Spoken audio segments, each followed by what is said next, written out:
أعوذ بالله من الشيطان الرجيم بسم الله الرحمن الرحيم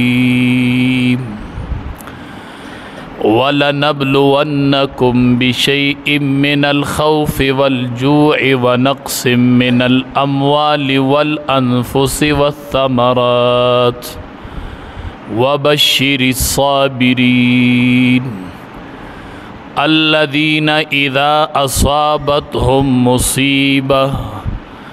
قالوا إنا لله وإنا إليه راجعون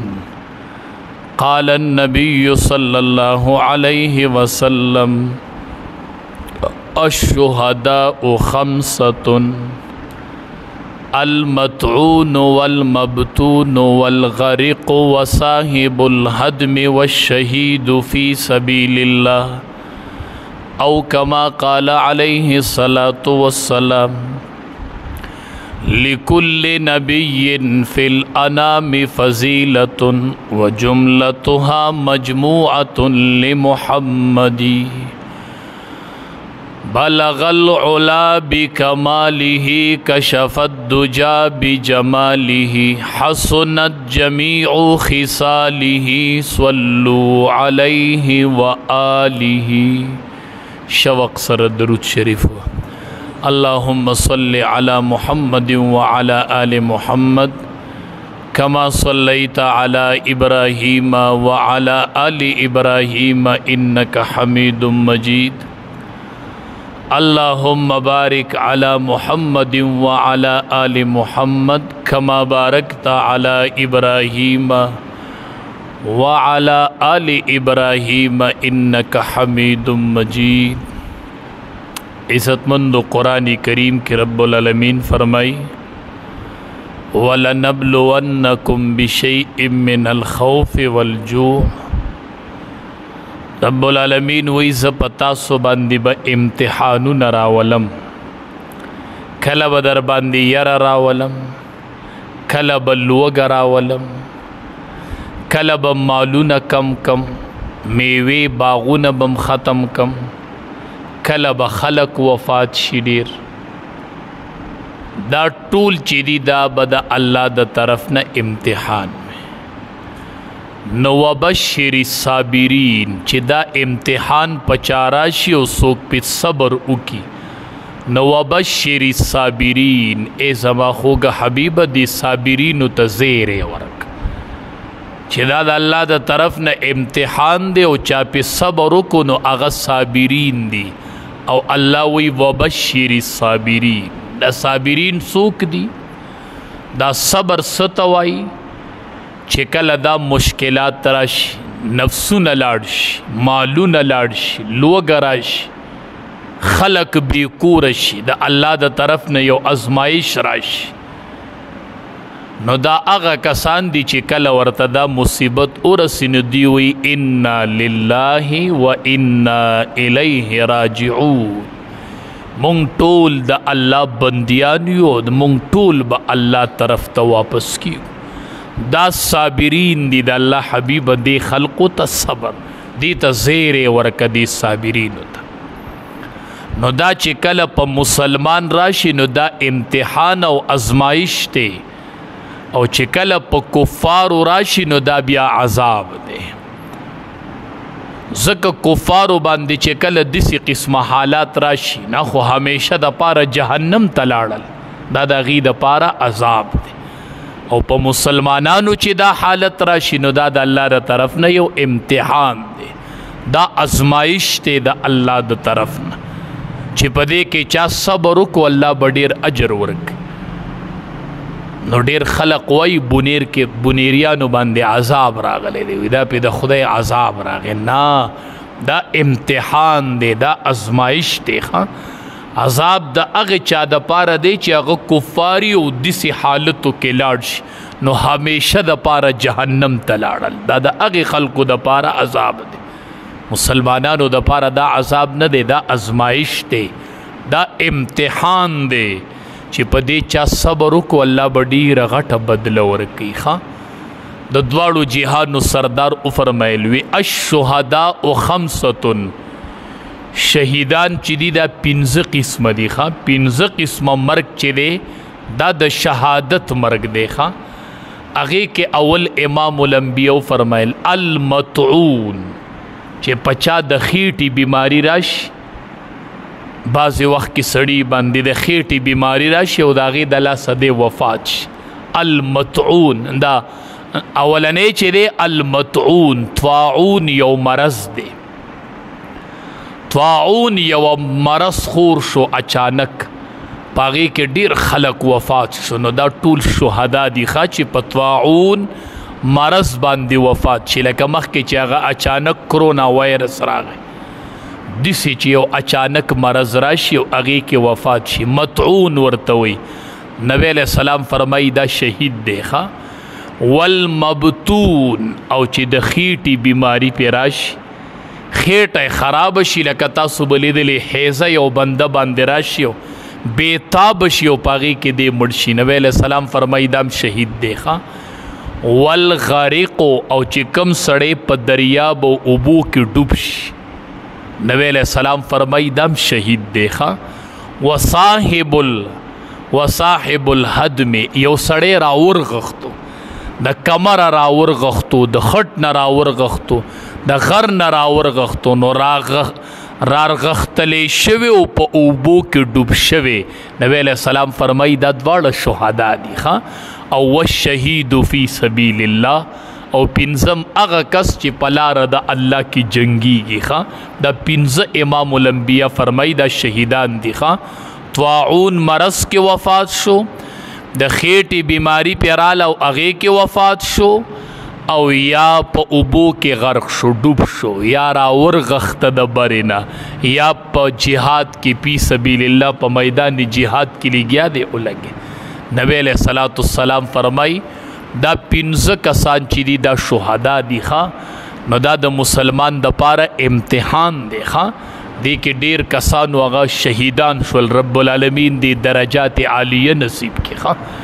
د خلکو وړونه خوږ دي د چا واړه واړه ماشومان تلي دي واړه واړه بچي د خلکو تلي د هغې بچي څه ګناه وه هغې څه ګناه وه چې هغه واړه واړه ماشومان تلي نه دا به مونږ د الله بندیان یو چې دا د الله د طرف نه مونږ باندې امتحان راغلی دی ښه دا عذاب نو دا امتحان نبی کریم صلی الله علیه وسلم فرمای احادیث مبارکو کې راځي چې د چا نابالغ بچی وفات شي د حادثه کې سانحه کې ډیر ماشومان وفات شوي دي او ډېرې زنانه او ډیر ماشومان وی چې د چا نابالغه بچی وفات شي رب العالمین فرشتو نه تپوس کوي تاسو زما د بنده دړه میوه واغسته چې الله فرشتو ته وایي چې دا زما د بنده دړه میوه ده صبر کوئ صابرینو ډیر لوی اجر الله تیار کړی دی په دې صدمه صبر وکئ صبر دا د الله د طرف نه یو امتحان وګڼئ چې وی د چا نابالغه بچی وفات شي نو رب العالمین ملایکو نه تپوس کوي وی زما د بنده دړه میوه م واغستله فرشتې ورته یا الله وام غسته وی زما دی بنده سوی هو چې تاسو دړه میوه واغسته یقینو کوي کو دا صدمه د برداشت وي ښه چې سړی یو نه ماشوم بچی عمومي او زخمی پیجنګلي نه کیږي که نه پرون پکې یو 4 لاشونه پیدا شو د زیارت پورس پرون جنازه مفتی صاحب وکړله خو پیجنګلي نه کېده چې دا د چا دی او د چاو بس ډیره پیجنګلي بس لاش ته ودرېږي وي دا ستاسو د کور ماشوم دی بس تکبیر وایه جنازه یې کوه ډیره لویه خو څنګه چې دا صدمه لویه ده نو داسې به یې اجر ډیر لوی وي انشاءالله ښه دا وړیا نه دي تلي ښه د دې به الله اجر ورکړي چې د چا نابالغه بچی وفات شي رب العالمین فرشتو نه تپوس کوي تاسو زما د بنده دړه میوه واغسته فرشتي ورته وام غستله نو وی دې بنده څه ووي چې تاسو ته دړه میوه واغسته وی دې بنده وی چې انا لله و انا الیه بس تا تعریف یې کو حمد بیانو چې دا د الله تقدیر و زما پې صبر دی بس دا د الله فیصله وه رب العالمین ملائکو ته وی ابنو له بیتا فی الجنه وسموه بیت الحمد دی مور او پلار له په جنت کې یو کور جوړ کړي د دې ماشوم په بدله کې ولا یو کور جوړ کړي او د هغې کور نوم ورله کېدی بیت الحمد کور د حمد او د ستاینې چې ما د ده بچی واغس د هغه ټیم کې هم زما ستاینه کوله نو هو دا کور مې درله هغې ماشوم په بدله کې تیار کړی دی او نوم به پې لګېدلی بیت الحمد دا د حمد کور دی بیت الحمد دا د هغې بچي په بدله کې دی نابالغه بچی مې ستانه اغوستی و ښه نابالغه ماشومان خو ټوله د اخرت ذخیره شوله پلارانو میندو دام د اخرت ګټه شوله ځکه خو چې مونږ د نابالغ ماشوم جنازه کوله مونږ څه وی مونږ دا نه دي ویلي چې اللهم اغفر لحینا و میتنا دام جنازه کې نه دي ویلي ښه چې الله دا ماشوم وبخي دا الله بخلی دی مونږ جنازه کې وی خدایه مونږ د پاره د اخرت ذخیره وګرځه یا الله قیامت کې دا زمونږ د سفارش ذریعه وګرځئ شافعا و مشفعا الله چې دی قیامت کې زما سفارش وکړي دا نابالغ بچی چې دی دا به د خپلو والدینو دپاره سفارش کوي ښه مورې دا به د سفارش کوي ښه پلاره ستاړه خوږ دی زه منمه مورې ړه دې خوږ دی زه منمه دا سانحه د برداشت نه د مورې خو دا نابالغه بچی به د سفارش کوي ښه دا چې تلی دی دا به ستا سفارش کوي دا د اخرت لویه ګټه وکړله ښه دا اخرت کې جمع شو دا د ګټه ده دا د ګټه ده ما مفتی عبدالله شاه صاحب دامت برکاتهم العالیه یو تقریر اورېده وی چې دا نابالغه ماشومان چې د چا وفات شوي چې کله د بنده د نیکو طول شروع شي د تله ولګي که نه ډېر سخت وخت په عند المیزان چې کله تلې ته خلک ودرېږي نبی علیه السلام بیبي عایشې رضی الله تعالی عنها ته وایي هغه ټیم کې به ګورې زه بیا نه یم هغه ټیم کې به زه د چا فکر نشم کولی چې کله تله ولګېدله بس بیا به هر سړی د ځان په فکر کې شي وایي چې دغه تله کله ولګي او د ده د نیکو طول شروع شي دا نابالغه ماشوم به راشي او په تله د نیکو کې به کښېني وایي به چې ما ورسره هم وتلی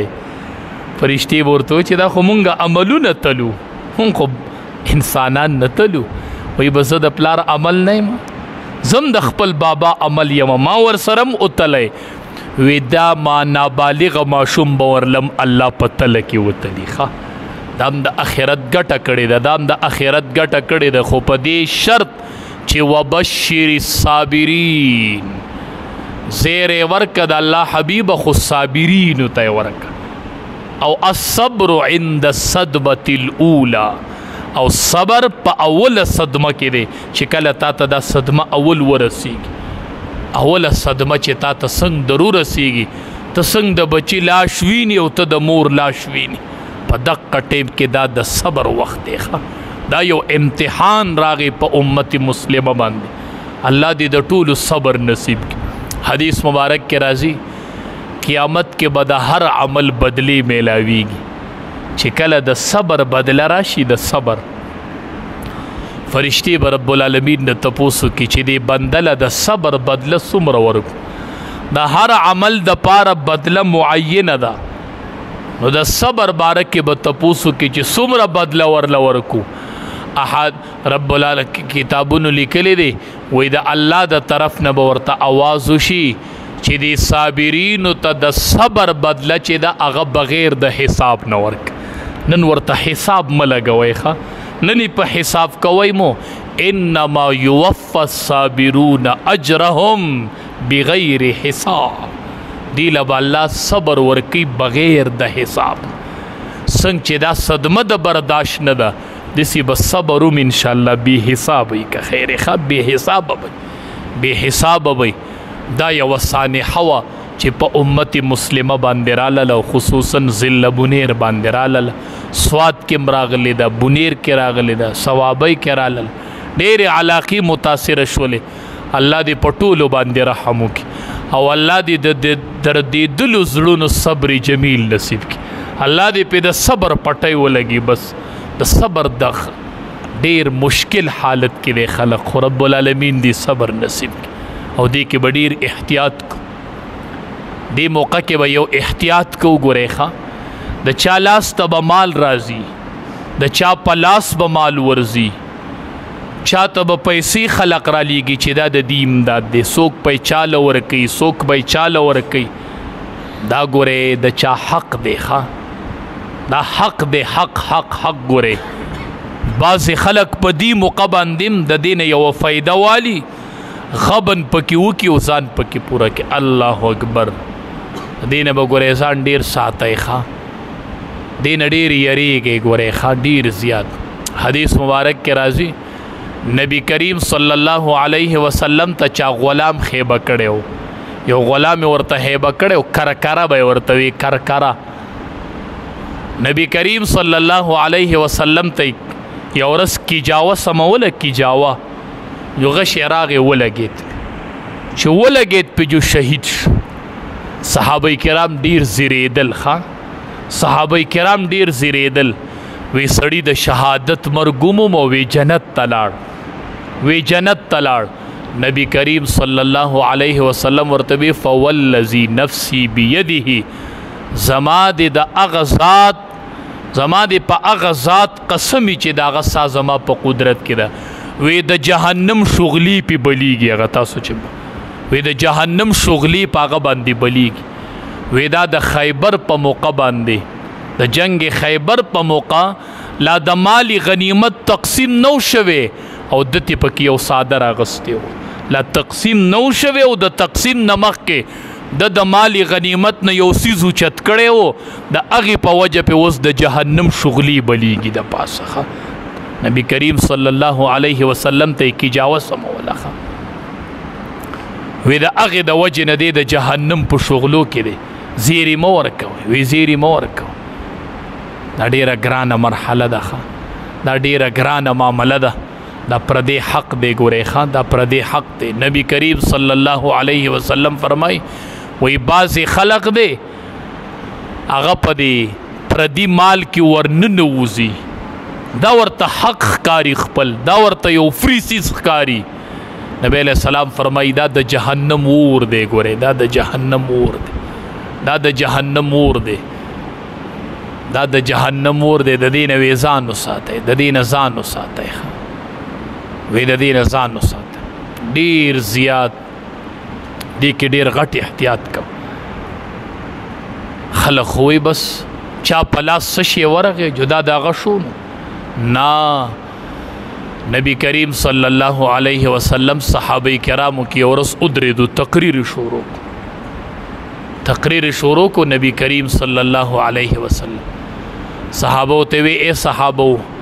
په داسې حال کې براله قیامت کې مخې له نه راځئ. ګورئ ښه چې پردې حق در باندې پروت په داسې حق مې ګوره، په داسې حالت کې مې ګورئ مخې له را نه شئ. نو بیا وفرمیل وی یو سړی به راشي، نبی علیه السلام وی علی رقبته، او دا هغه په سټ باندې به وخ پروت وي، وخ وخ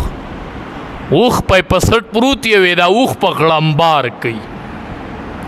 اوازونه به کوي، دا وخ په د سټ ته پاسه پروت وي. هوې دې نه به ناري وخي. نبی علیه السلام فرمایي زما نوم به علي، چې یا رسول الله اغیثني، اے د الله رسوله زما امداد وکړه، یا رسول الله اغیثني، د الله حبیب امداد مې وکړه. وی سټ باندې به اوښ پروت یو را روان وي. وی چې زه ورسره مخامخ شم، نبی کریم صلی الله علیه وسلم صحابو ته تقریر کوي، وی زه به ورته وفرمایم چې لا املک لک شیئا، نن ورځ زه ستا د هېڅ شي مالک نه یم، نن ورځ زه ستا باره کې هېڅ نشم کولی. ما تا ته ویلي و چې ماله به په داسې حالت کې په مخه نه راځې چې ګورې په تا پردې حق پروت دی. ګورې ماله به داسې حالت کې مخې له نه راځې، نن دې زه ستا امداد نشم کولی. وی بل براشي په سټ باندې به غوا پرتی، غوا ناری به وی او په سټ د پاسه به پرتی. نبی علیہ السلام فرمای ما ته به بیا ناری کې چې یا رسول الله اغیثني، زه به ورته بیا وایم چې لا املک لک شی، نه ما تا ته ویلي و چې ماله به په داسې حالت کې نه راځي. داسې شمارل وی پچا به سره زر او سپین زر د پاسه پراتی، صامت شیزونه بې اوازه شیزونه به پراتی، او دا به په سټ پراتی او دی به را روانې او ما ته به ناري وي چې اغیثني یا رسول الله. دې ته نن مه خوشحالېږه ښه نن چې دا خوړ دا سلیپر را روان کړي او دا لرګي را روان دي که نه دا لرګی چې دی خوړ کې نن را روان دی دا د چا د کور درشل را روانه ده ښه دا د چا د کور ور را روان دی ښه دا د چا د کور پرده وه ښه دا د چا د زنانو پرده وه ښه دا هغه نن را روانه کړې ده دا داسې نه ده چې موم او رالی ږدی ښه چا چې کوم څیز اوچت کړی دی اقه څیز به یې په سټ پروت یو په میدان محشر کې به حاضري کوي ښه دا سلیپر به دې په اوږه پراتی ښه دا صندوقونه به م په اوږه پراتی چې کم شی م روچت کړی دی د علماو نه تپوس وکئ ښه دا څیزونه چې نن راونیسئ ټیک ته ستا د کور په مخه راغې تا وموندو دا به ځان سره کېدی د دې به اشتهار کوي ډېره موده به لیږئ چې ما ته یو صندوق میلاو شوی دی دا نښې دي دا د چا دی څومره علاقه چې متاثره شوې ده تقریبا د یو کاله پورې به د دې اشتهار کوي دا اشتهار به کوي چې مالک کې پیدا شي هغه ته به یې حواله کړي دا خو ډېره غټه ذمه داري ده دې ته مه خوشحالېږئ یو کڼ کې ته مه خوشحالېږئ څه څیز د سره پردې پروت دی دا به م په سټ پروت یو په میدان محشر کې به حاضري کوي دا خو ډېر غټ د امتحان ټیم دی د ازمایش ټیم دی د ازمایش ټیم دی دې کې غټ خیال کوئ خلق لګیا دی د خلکو کورونه صفا کوي چرې به پکې سره پراتی چرې به د زنانه موندرۍ پرتي چره به یې پیزار پروت دا د هغې مړو امانت دی ښه دا د هغې غمزدو امانت دی ښه دا د هغې مصیبت زدو یو امانت دی زموږ په لاس دی ښه پرون صفایي کې پکې طلبه و یو کور کې سره زر او کالي وموندو تاسو به لیدلې الحمدلله پرون چې څومره صفایي کېدله ټول خلق الحمدلله مونږ ټول وایو دا یوازې طلبه و له دا نه دي پکار دا هر سړي له پکار دي چې سړی مسلمان دی او ایمان پکې دی چې دی پردي څیز ته ګورئ لاس نه کړي ښه پردي څیز ته لاس نه کوي په دغې موقع بالکل د دې د املاکو حفاظت وکړئ نبی کریم صلی الله علیه وسلم یوه موقع باندې وی ودرېدو وی غنیمتونه راوړئ ګورئ غنیمت یې پای کې د مجاهدینو حصه ده خو د تقسیم نه بعد دا خو غنیمت هم نه دی ګورئ نبی علیہ السلام وی د غنیمت مال راوړئ درې پیرې بلال رضی الله تعالی عنہ ودرېدو اعلان یې وکوي د غنیمت مال راوړئ دا به ټول راجمع شو بیا به د هغې نه پس تقسیم وشو مجاهدینو ته به برخه میلو شوله وروستو یو کس راغی یوه رسۍ یې راوړله وی د الله حبیبه دا ما سره صرف په دې بنیاد ما اشاره کړې وه چې ما پې لکه سیس تړو بار مې پې تړو د اوښ د پاسه پې سړی بار تړي د دې دپاره مې دا رسۍ اشاره کړې وه چې دا سیز مې پې تړو نبی کریم صلی الله علیه وسلم نه وی دا فیصله به اوس په قیامت کې کیږي وی دا اوس واپس که دا اوس یوازې زما حق نه دی که نه دا چې څومره خلق خور شو په دې ټولو کې د هغې حق پروت دی اوس په پته د چا به معلومات وی د دې فیصله به اوس قیامت کې کیږي دا بیا قیامت کې راوړه چې هلته یې فیصله وشي دا د ټولو خلقو مشترک مال دی دې نه چې یوه ستن واغستله یو اتانیس دې واغستو دا فیصله به د دې ټولې اهل علاقې د زرګونو د لکونو خلقو سره به دا فیصله لړاوی بیا که نه دې کې د ټولو خلقو حق دی د مشترک مال نه به ځان ساتئ د خلقو د مال نه به ځان ساتئ په دې موقع به چا د چا سره تعاون کړي چا چې څوک اعتمادي ښکاره شوی دی هغه د هغه سره تعاون کړی د بار نه خلق راغلی دی د چا په تندي لیکلي نه وو خو چا د چا سره تعاون کړی دی چا د چا سره تعاون کړی دی د اعتماد خبره وه دا د یو روپۍ یو اتانیس ګورئ نبی کریم صلی الله علیه وسلم یو پیره تقریر وکړو وی راوړئ دا څیزونه ګورئ دا د جهنم اور دی یو کس د پیزار دا مزې نه دا مزې راوړو بل دوه مزې راوړو نبی علیه السلام داسې ونیول مزې وی دا مزې د جهنم د اور مزې دي دا د جهنم اور دی اور دا چې دی نن سنبال کړه دا مزې نه دی دا به د جهنم د اور مزې دا د جهنم اور سنبالول دی او کېښودل دي په کورونو کې حقدارو ته حق ورسوئ. اتانیز چې خپلې نشئ لګولی، یو اتانیز چې د بل ونه خورئ. ګورئ ښه روټۍ خپله خورئ، کرایه خپله ورکوئ، 1 روپۍ د چا ضایع نه کوئ. ګورئ یو اتانیز چا واغستو، نبی علیه السلام مزی نیولی و، مزی ښه د پیزار دا مزی نه دی نیولی و، وی دا د جهنم د اور مزی دی، دا د جهنم د اور مزی دی. ښه نو دې کې به ډېرو خلقو تعاون د خلقو په نوم رالیږلی. ما ته خپله 51 تم ایزي پیسې تم خلقو د خلقو پیسې رالیږلي دي. انشاءالله یو اتانیز به انشاءالله حقدار ته رسی که خیرې. خو ټولو عوامو ته مې دا درخواست دی چې کورې دا پیسې جدا ږدئ، جدا دې له جدا د کېښودو ځای مقرر کړئ. دا د خپل مالونو سره م یوځای کوئ. دا پردی مال دی. ګورئ چرته روپۍ درته پاتې نشي، ګورئ چرته روپۍ پاتې نشي. د جهنم اور به ځان سره سنبال کو. او دا مصیبت زده دي. هر سړی کوشش خپل وکړي، که د تعاون په شکل کې، که د خدمت په شکل کې. ډېر خلق ستاسو په حاضرۍ به د هغې غم کم شي. زه به لور زوره لمه غالبا د هغې کور پکې 18 کسان وفات شو. کس ما سره داسې ودرېده، ما ته یې داسې وکاته، وی مولوي صاحب چې ته رالې په ما غم کم شو، صرف ستا په راتلو زما غم کم شو. د ډېرو خلقو غم به ستاسو په تلو کم شي، ستاسو په ناسته به کم شي، ستاسو په حاضرۍ به کم شي. په هغې باندې به دا صدمه لږه اسانه شي، دا حادثه به پرې لږه اسانه شي. د چا وس کېږي ځان یو پریاد درس ته رسوئ. حدیث قدسی دی، رب العالمین وایي که ما ګورئ، الله وایي که ما ګورئ نو ما د غمزده او د مصیبت زده خلقو سره وګورئ. هلته رب مونده شي. ښه په هغې میرو کې رب مونده شي، په هغې کاڼو کې د رب رضا مونده شي. ښه که د رب رضا ګورئ، دا د هغې غمزدهو سره ده، دا د هغې مصیبت زدهو سره ده. او دا د خدمت یوه موقع ده چې مونږ کمې علاقې بچ شو، دا په مونږ باندې یو امتحان دی د الله د طرف نه. د دې املاک محفوظ کو، د دې مالونه محفوظ کو، د هغې جانونه محفوظ کو. د اتانیز ورله څیزونه محفوظ کړئ. چا چې څه څیزونه خوړونو کې رانیولي دي، کورونو مخې ته یې رانیولي، هغه څیزونه د ځان سره محفوظ کړئ. محفوظ زیریږئ مو د جهنم اور دی که چا واغستو. ښه د دې اور نه ځان بچ کو، دا حقدارو ته دا حق حواله کو. رب العالمین دې د عمل کولو توفیق راکړي، او الله دې دا صدمه په مونږ باندې اسانه کړي. ډېرو خلقو تعاون کړی دی، چندی کړې ده، دنیا خلقو د بار ازلا د ذلو د خلقو. نو نن دې جماعتونو کې هم داسې چنده کېږي. نو زما خپله رایې دا ده لږې او ډېرې دي، خو د سړي د وس خبره ده چې سړی پکې هغه خپل وس ورواچي.